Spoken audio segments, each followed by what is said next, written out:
So here we are, first and inaugural Greg's Tasty Creations. Now, I found this recipe actually in a flyer, can you believe it or not? So don't judge a recipe by its color. We're going to be making gingerbread white chocolate brownies. These will blow your mother-in-law, father-in-law, your girlfriend away. They're really easy. Some of the measurements are a little bit wacky, but anyway, we're going to get started. First things first. We're going to get some butter, and we're going to get the sheet pan ready to go. When you want to pull them out, they're nice and easy to pull out. So I just ripped off parchment paper beforehand because it's the death of me. Just get it out there so that way when you put it down, bam. Oven, 350, preheat that sucker, away we go. Okay, begin with 2 3/4 cups all-purpose flour. So we got 1, 2, because it's 3/4, half cup here.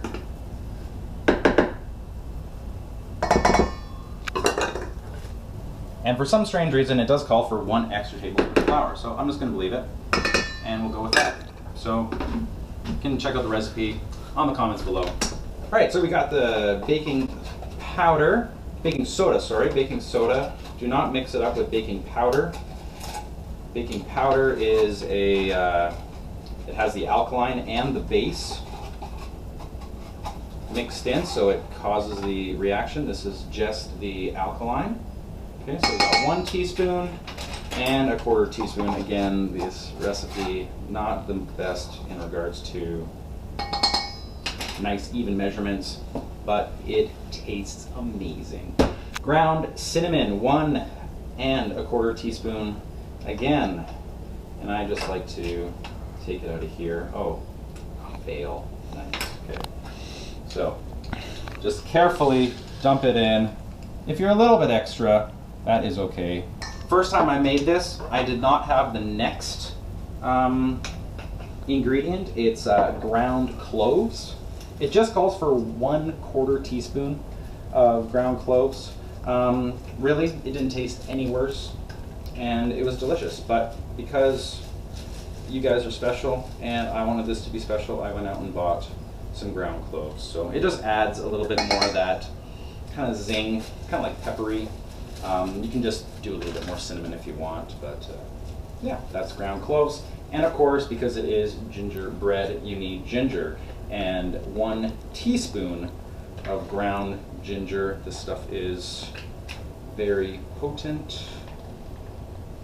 Don't use the fresh stuff for baking. It'll just wreak havoc with all that stuff. So then we whisk this together. I'm just using a knife. Doesn't have to be fancy. Bing, bada, boom. Dry team done. Now we're doing the wet team. I have 1 1/4 cups of butter here, so put that into the mixer.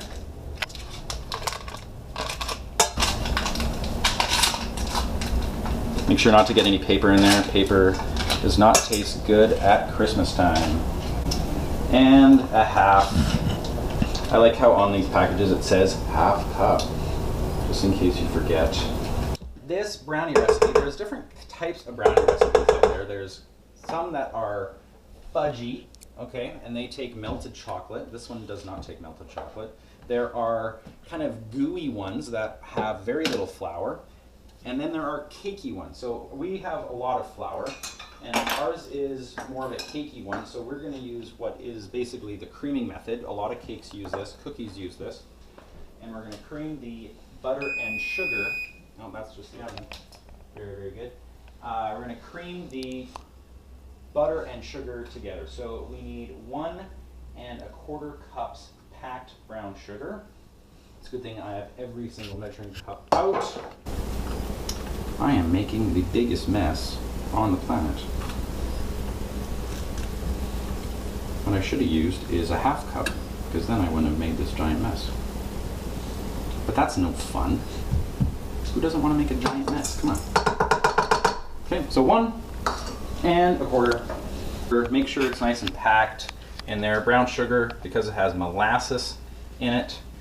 We need 1/2 cup of white sugar, along with, and again, I'm sorry, I didn't write the recipe, 2 tablespoons. So 1/2 plus 2 tablespoons of granulated white sugar. Basically pop this on and beat. And beat on medium until it comes together in kind of a paste, kind of a creaminess. You don't want to. All right, so we've beat this thing on medium for about 4 or 5 minutes. Okay, it's light, pale, creamy in color. You want to get it really nice and creamy there. So we're going to turn it back on, and we're going to add 2 eggs, one at a time.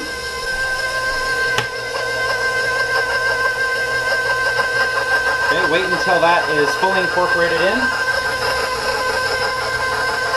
You might need to scrape down the bowl.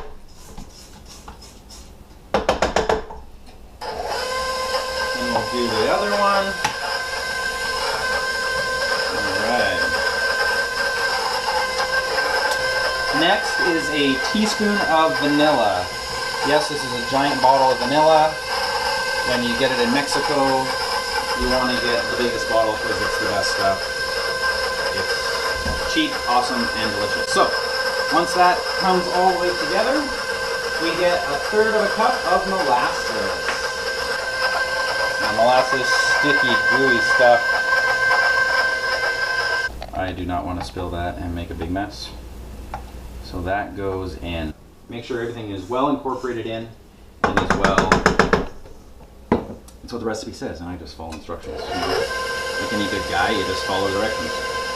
Okay? Alright, so that is nice and incorporated, alright? So in batches, 3 batches, it tells us, we add in our flour mixture. Alright, so first batch. Make sure not to turn it on really fast or you get this cloud of flour like I'm doing. Scrape down the sides as needed. Already smell the ginger, the cloves, the cinnamon. Already smelling as soon as that molasses and spices hit each other. Second batch goes in. Oh, see? Almost did it. Almost did it. Gotta be so careful. There we go.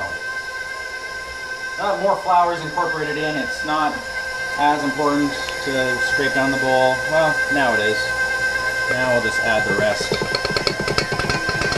Now, the recipe calls for salt to be mixed into here, but I left it out because I wanted to make a point. Salt is one of those things that you're like, oh yeah, that's just for chicken, that's just for, you know, my salads and other things. Calls for 1 1/4 teaspoon. And I'm putting 3 good pinches in.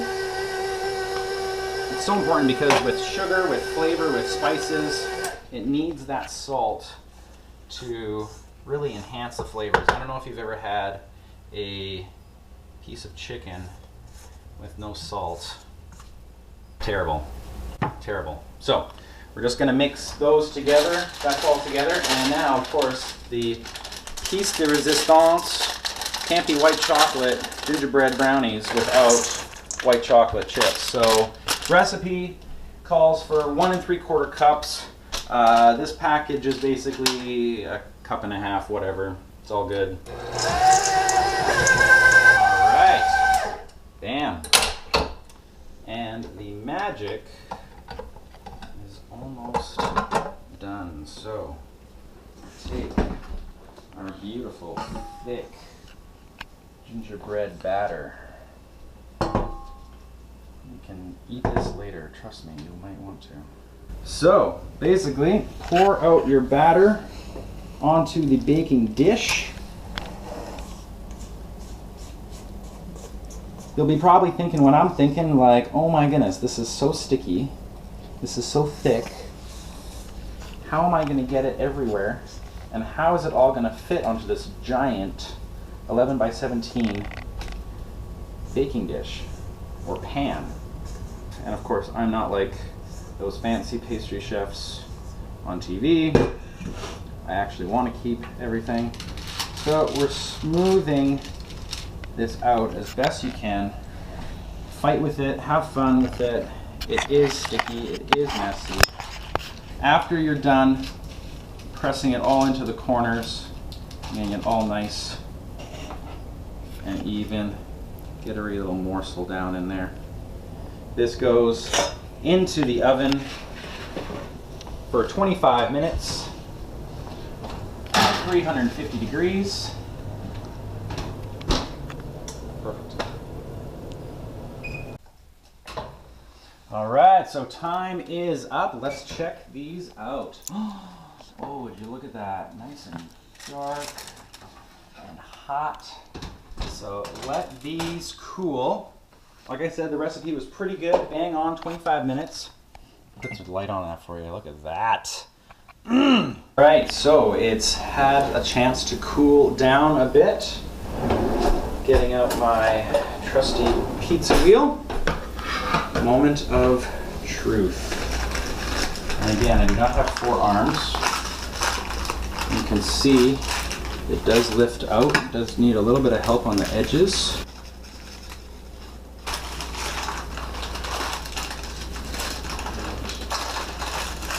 And what you could do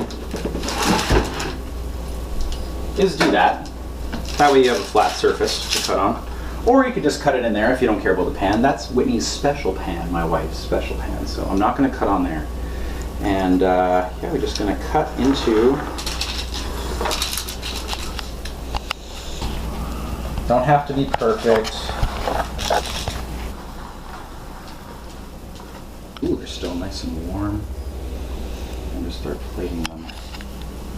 And they're beautiful. Almost see them. They're just still moist and soft. And there it is. Christmas in a pan. Perfect over whipped cream, ice cream. Make your mother-in-law go crazy. Thanks for watching.